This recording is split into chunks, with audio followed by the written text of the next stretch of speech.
Fui estender-me na praia, sozinho ao relento,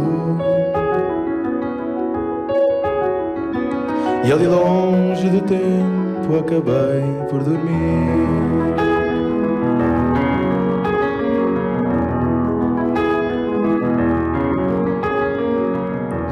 Acordei com o toque suave de um beijo e uma cara sardenta encheu-me o olhar. Ainda meio a sonhar, perguntei-lhe quem era.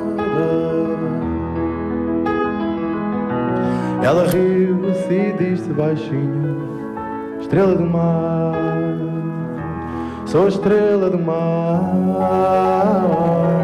Só ele obedeço, só ele me conhece, só ele sabe quem sou, no princípio e no fim. Gosto tanto desta música. Também eu.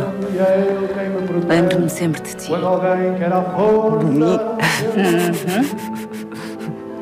Estrela do mar.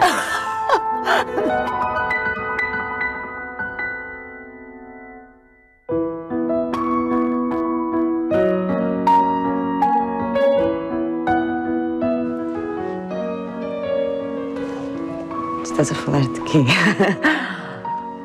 Não faço a mínima ideia. Estás a pensar? O desejo ou o espanto.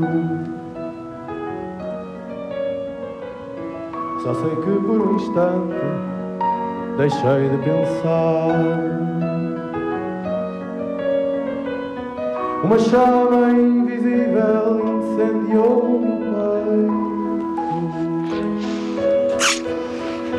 Qualquer coisa impossível fez-me acreditar.